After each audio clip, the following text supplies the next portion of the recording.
Yo no sé si a usted le gusta planear o si a usted le gusta proyectarse. Una vez escuché que en una empresa decían cómo hacen planes y me llamó la atención, ¿no? Que decía, si una empresa se organiza para crecer o para avanzar, yo decía, bueno, quizás hacen planes de un año. Y el gerente decía, en el reportaje decía, no podemos hacer plan para un año. Como empresa tenemos que hacer plan por lo menos para 10 años. Y ahí ver cómo van funcionando las cosas.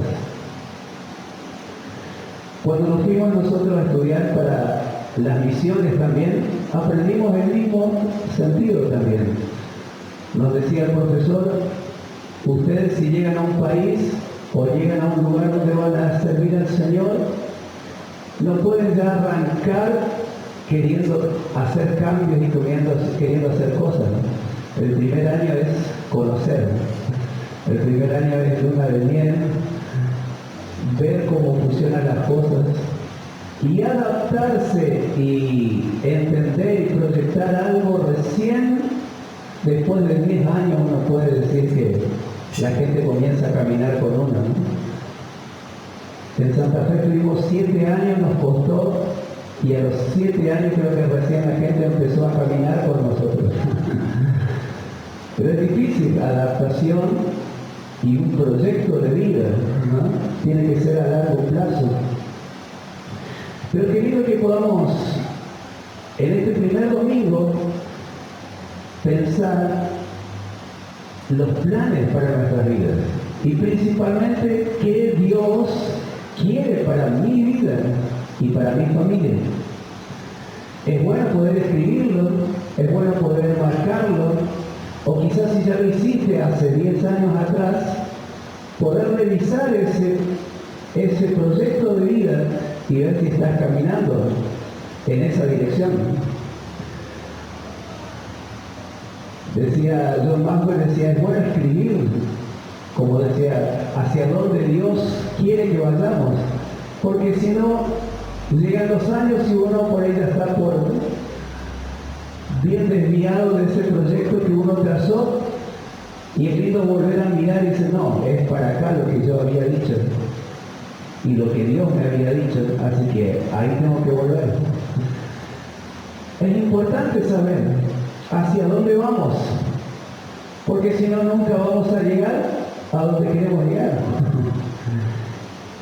Decía también otra frase que me gusta, decía, si no apuntamos a nada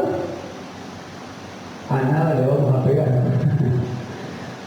Ahora, si apuntamos a algo, aunque le erremos al blanco, por lo menos cerca le vamos a pegar. Pero tenemos un objetivo. Pero tenemos un lugar hacia donde apuntamos, ¿no? Ahora, si uno no apunta a nada, jamás vas a dar el blanco ni cerca del blanco.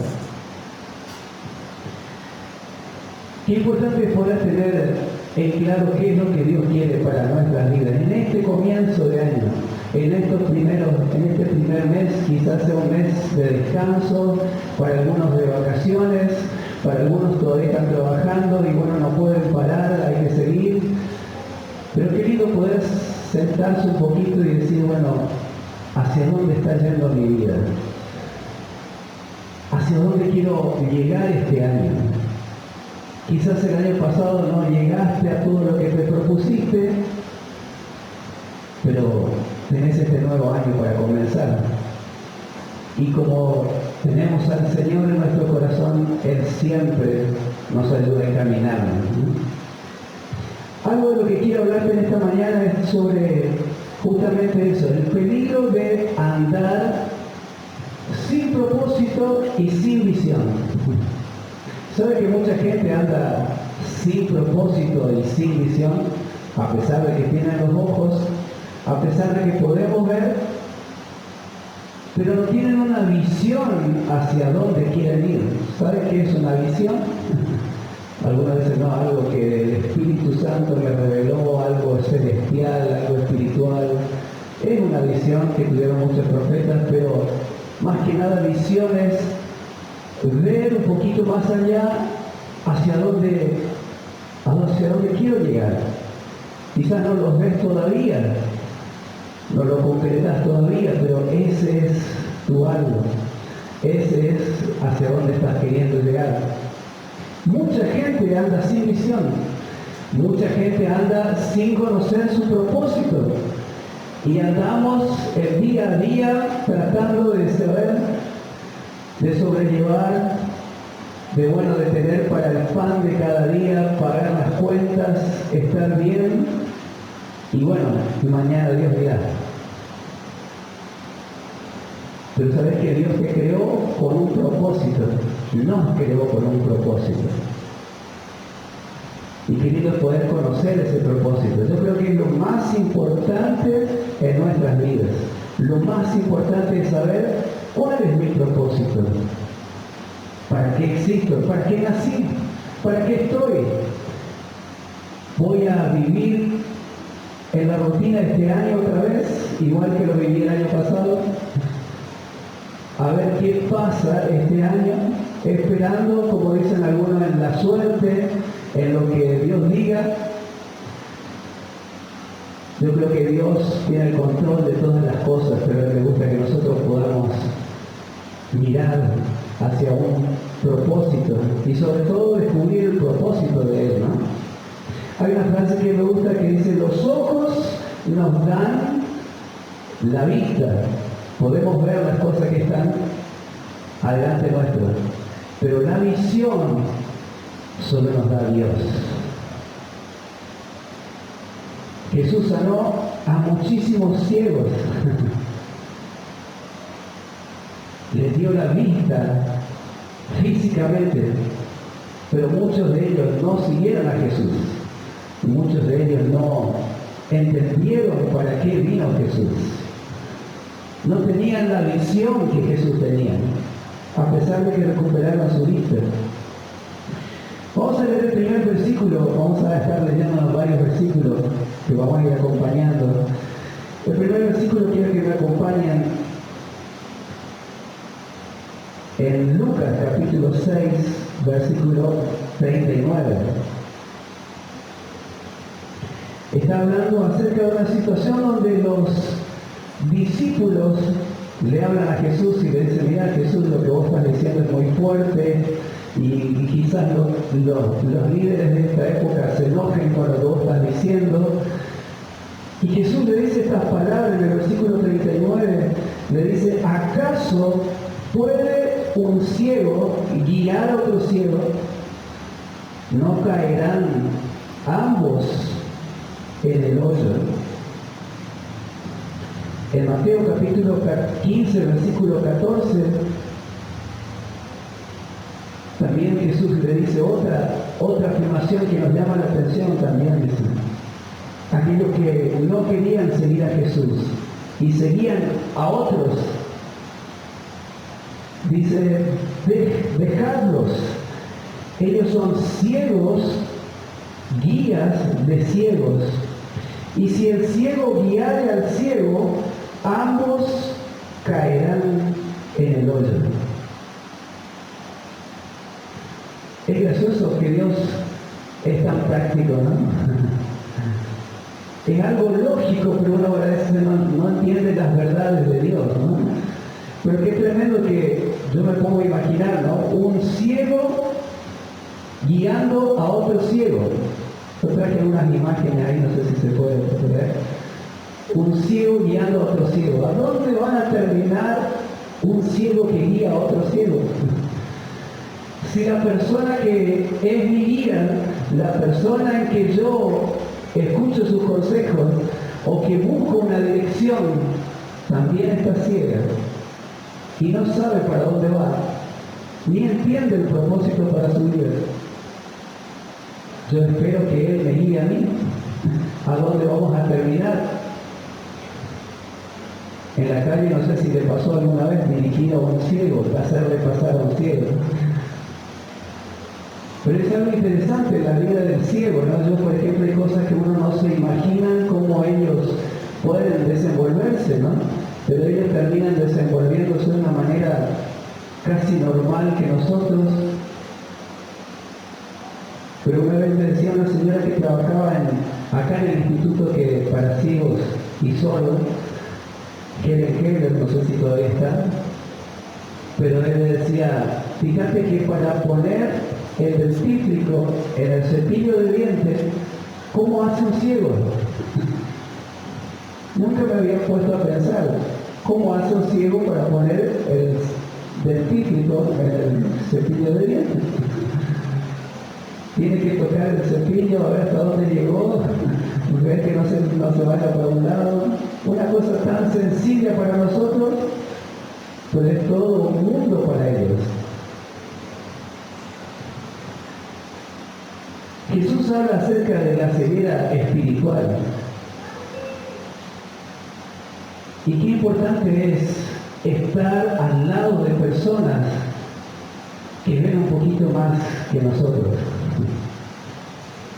que por lo menos tienen un poquito más de experiencia y nos pueden enseñar o advertir o contar cómo ellos pasaron esa etapa de su vida. A veces uno dice, bueno, estos ya son de otra generación, son viejos. Sabe que la Biblia habla mucho del respeto a las personas mayores, ¿no? Porque ellos ya pasaron. Y hay otra frase que dice, el diablo sabe más por viejo que por diablo. Por eso no está en la Biblia. Pero tiene un poquito más de experiencia que nosotros. Una persona que ya pasó lo que nosotros todavía no pasamos. Ahora está Juan con nosotros, mi hermano más chico, uno de los más chicos antes de Ángel. Y a él le gusta conversar y pregunta. Y dice, ¿cómo hiciste vos en esto? Y dice, ¿cómo hacen tu alimentación? Y dice, ¿qué enfermedades tiene papi? Y dice, así yo ya me preparo. Está como que preparándose para decir, bueno, este es el camino que me va a tocar a mí también. Por supuesto que puede ser una ayuda, pero cada una es independiente, ¿no?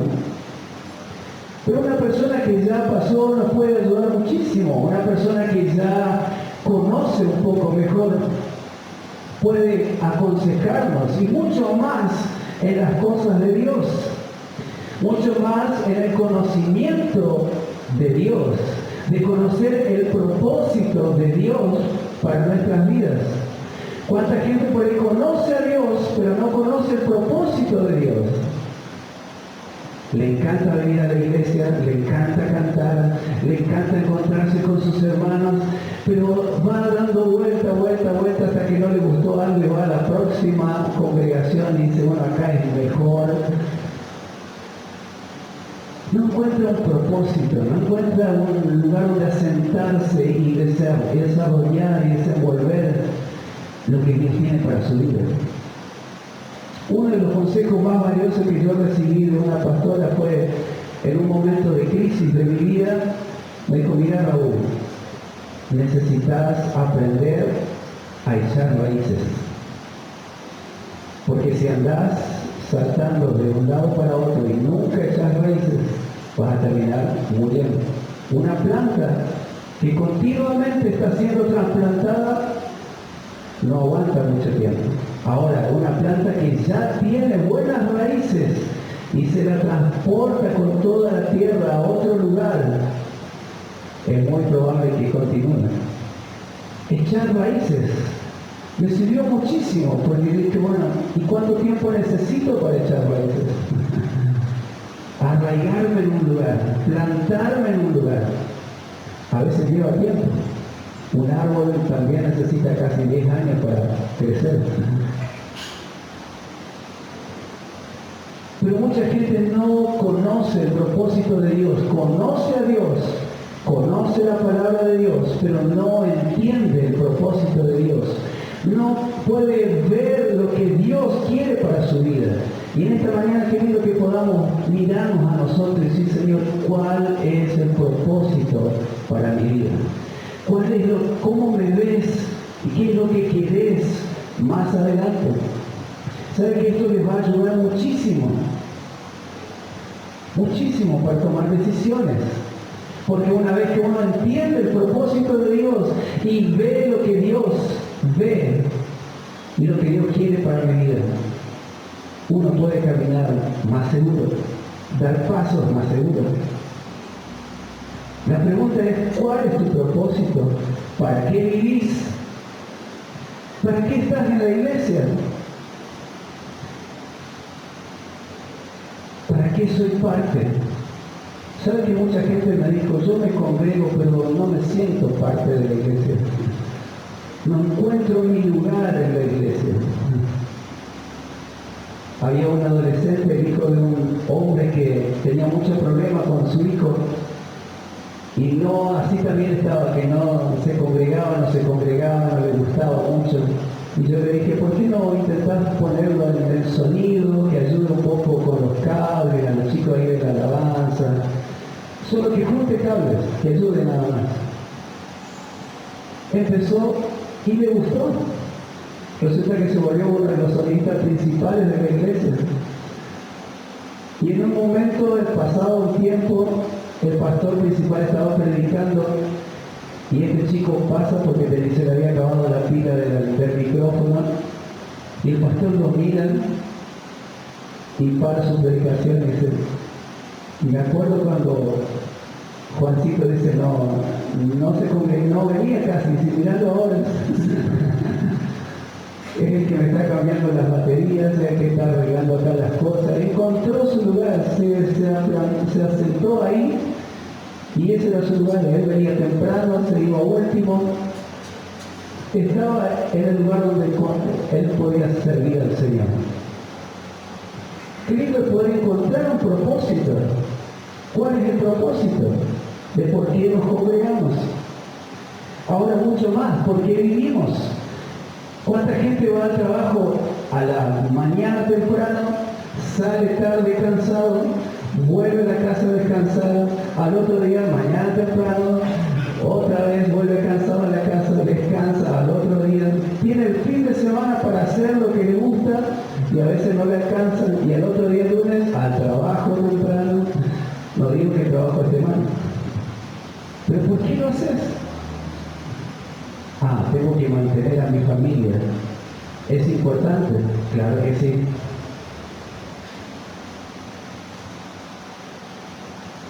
Pero ¿por qué lo haces? ¿Cuál es el sentido de tu vida? Qué lindo que todo lo que hagamos tenga sentido, ¿no? Cuando recién empecé a trabajar con Miguel Ángel en la jardinería, me acuerdo, teníamos que levantarnos antes de las 6 para llegar al riachuelo allá, subir a la camioneta y ahí salir con todos los peones para cortar el pasto.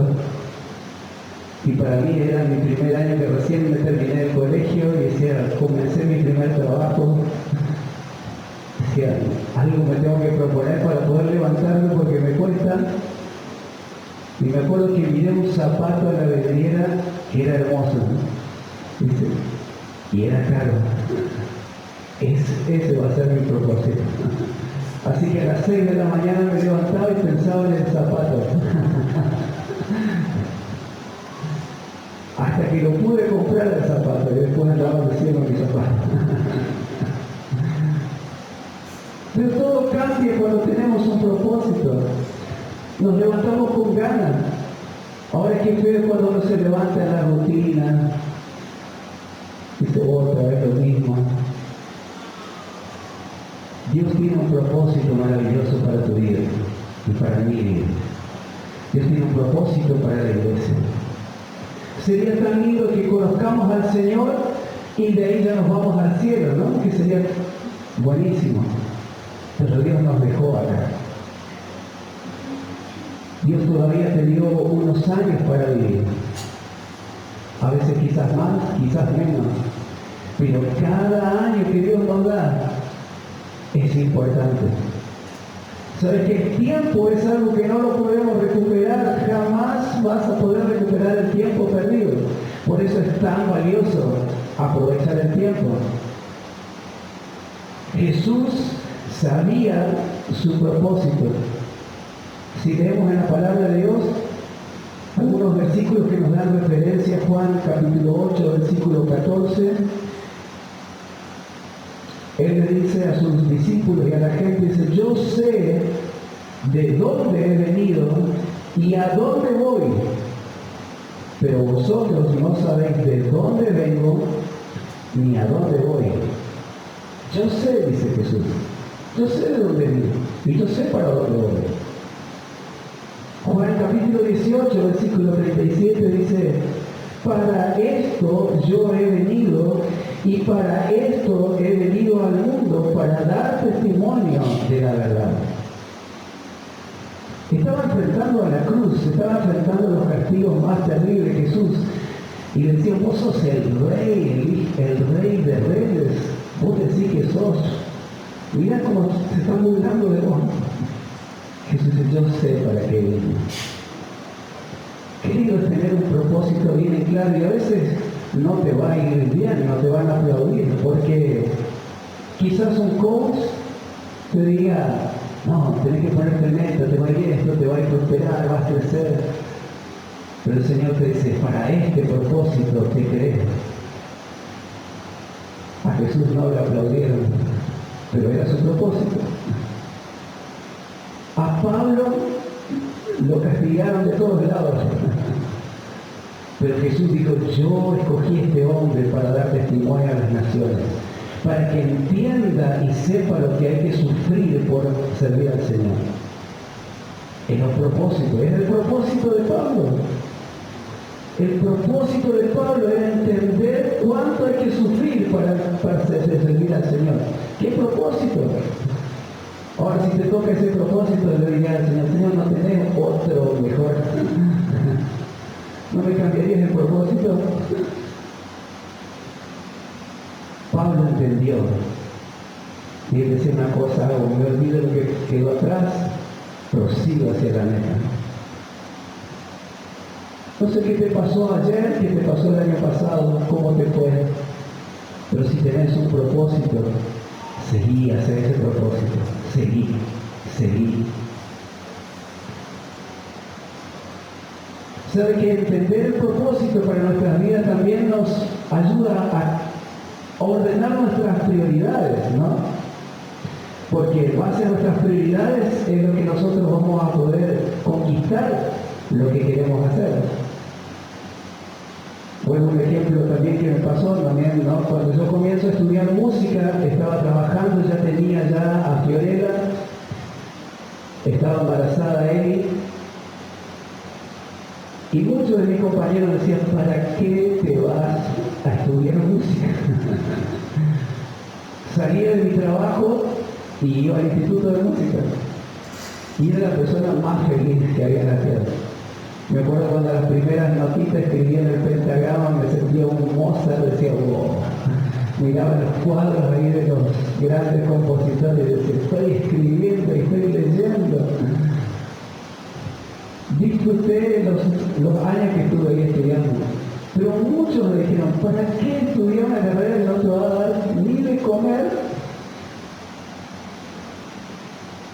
Yo creo que el músico sufre mucho, lo sé, es una carrera difícil, pero también es una carrera de mucha exigencia. Toda la vida uno tiene que estar estudiando como el médico.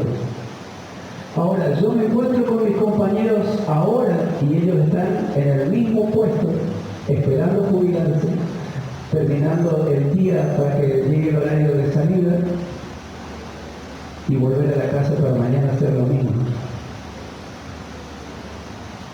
Ahora en estos años, después de haber estudiado música, tengo la alegría y satisfacción de decir, Señor, gracias por todo lo que hiciste. Me llegó a ver que yo no conocía, no sabía, países que no esperaba llegar, personas que no jamás me imaginé que iba a conocer. Y disfruté cada día con mis hijas, cada día con mi familia. Y le doy gracias al Señor. Pero fue algo que aprendí acá. Dejé 2 años en el Instituto de Música, porque tenía que trabajar, tenía que atender a la familia. El segundo año que me voy a de vuelta a inscribirme, el director del instituto me dice, Raúl, ¿vas a seguir o no vas a seguir? Pues ya el segundo año que intentar ir de casa. Y le digo, tengo que trabajar, tengo cosas que mi familia, tengo hijos. Y él me dice esta palabra, Raúl, es cuestión de prioridades. Me faltaba un año para terminar. Y esa palabra me entró a cabeza, prioridad. Tengo que terminar. Y gracias a esa palabra terminé mi curso. Y ese título me sirvió. ¿Cuáles son tus prioridades? ¿Qué cosas son las más importantes para tu vida? ¿Qué te mueven en la vida? Porque tus prioridades son las que te mueven. Si a mí me gusta el fútbol, yo voy a ir a la cancha, sea como sea. ¿Cuáles son las cosas? Es más, si te ofrecen cambiarte de ciudad, ¿por qué te cambiarías? ¿Por qué dejarías tu empleo? Amén, dice la luna. Cerca de la playa, ¿eh? Ahora, si estuvieras en la playa, ¿por qué estarías en la playa? ¿Sabe que fuera del propósito de Dios, la vida es tan infeliz? Tan triste. Yo escucho a Juan los comentarios que del sur como hasta el sur, él vive en una ciudad petrolera. El tema de conversación es el trabajo, el dinero, cuánto ganar, quiero que me compre, quiero que voy a tener la última camioneta, que los gremios. El dinero que se maneja, dice el sur, dice, bueno, tenés ni idea los millones y millones que se manejan y los sueldos que se manejan y las peleas gremiales por quién entra, quién sale. Vos tenés que pensar así para poder entrar en todo el sistema. Dice, con lo poquito que mi ley está arreglando ahora ya se ve la prosperidad, dice, lo que manejan es impresionante. Ahora, la vida espiritual y el propósito de Dios está lejísimo. No digo que el dinero esté mal, el dinero lo necesitamos. Hay hombres de Dios riquísimos, con mucho dinero, pero poner eso al servicio de Dios y para el propósito de Dios es lo que da sentido a la vida. Ahora, qué triste que todo lo que hacemos es solo para mí, para satisfacer mis necesidades. ¿Cómo vas a encontrar el propósito de tu vida y las prioridades para alcanzar ese propósito si no tenés una persona que tenga una visión un poquito más clara que la tuya y que vea y que te abra un poquito los ojos, decir, esto es lo que Dios te está llamando, este es el propósito de Dios para tu vida? La palabra de Dios dice en Oseas 3:3, dice, andarán dos juntos si no se pusieran de acuerdo. Dos juntos, miren, hay una propaganda que dice, donde hay dos argentinos, ya hay dos opiniones divididas. Solo se necesitan dos personas para que comiencen una pelea. Porque pensamos igual, somos diferentes, somos distintos. Ahora la Biblia dice, van a andar, te has pensado un poquito, van a andar dos juntos sin estar de acuerdo. Difícil. Podemos aguantar un tiempo, pero va a llegar un momento que nos vamos a tener que cada uno tomar nuestro mundo. Porque el estar de acuerdo nos ayuda a caminar juntos. Ahora, estar en desacuerdo, estamos juntos, pero tironeamos para distintos lados. Por eso es tan importante también con quién voy a caminar el resto de mi vida. Bueno, ahora Prince está por casarse. Es una decisión importante para el resto de la vida. Caminar juntos con el mismo propósito, con la misma meta, con la misma visión. Cada uno tenía algo, pero ahora hay que apuntar a una sola. Nuestro entorno nos hace que nosotros cambiemos nuestra visión y nuestro propósito.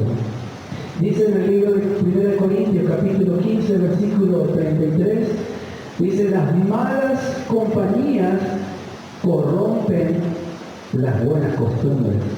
Las malas compañías. Y es así. Tu entorno siempre va a influenciar. Quizás vos querés hacer algo, pero tu entorno no te ayuda. O quizás vos decís, sí, entiendo, pero lo que estoy acá a mi alrededor es lo que estoy acostumbrado a hacer y no quiero salir de ahí. Las malas compañías corrompen las buenas costumbres. ¿Sabe que a veces hay que salirse un poco de las malas compañías? Porque nos influencian, nos cambian. Y a veces uno no quiere ser así, pero se acostumbra. La cultura es una cosa que nos marca. En Corrientes se hace así, así es la costumbre, es así. Anda a cambiar. Te vuelves contra toda una sociedad. Pero ¿y si está mal esa costumbre?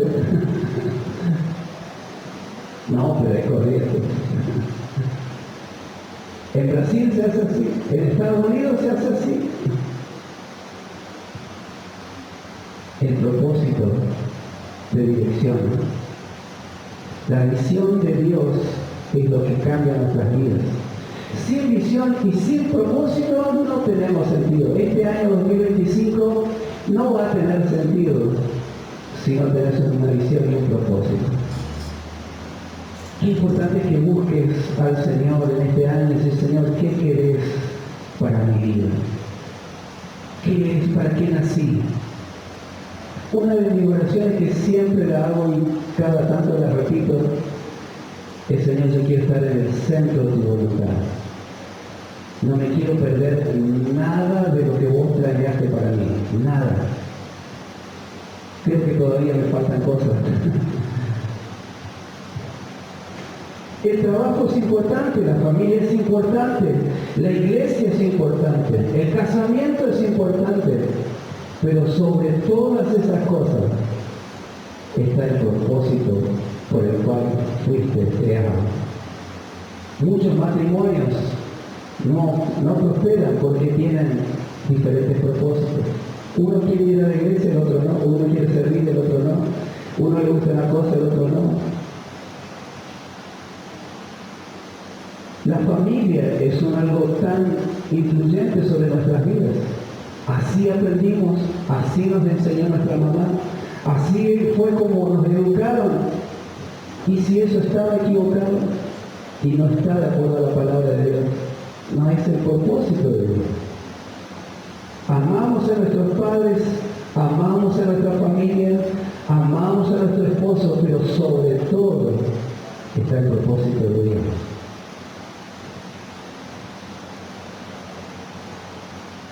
Quiero terminar con estos versículos.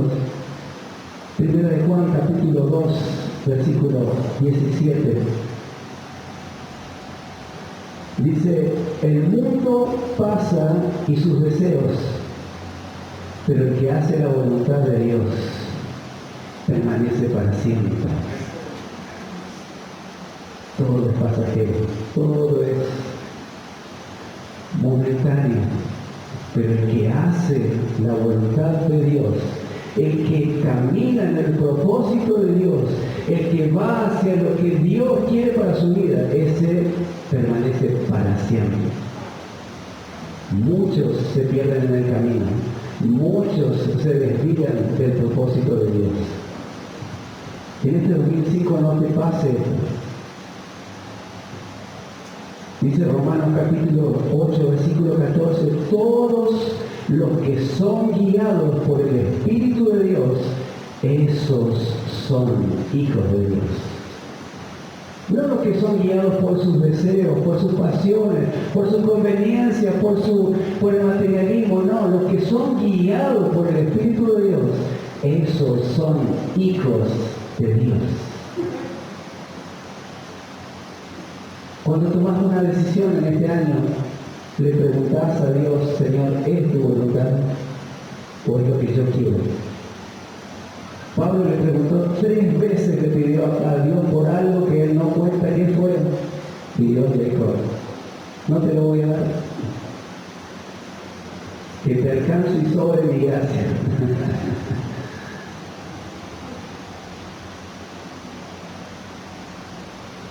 Casa, padre, hijos, bienes son importantes, pero Jesús dijo, el que no deja todas estas cosas no puede ser mi discípulo.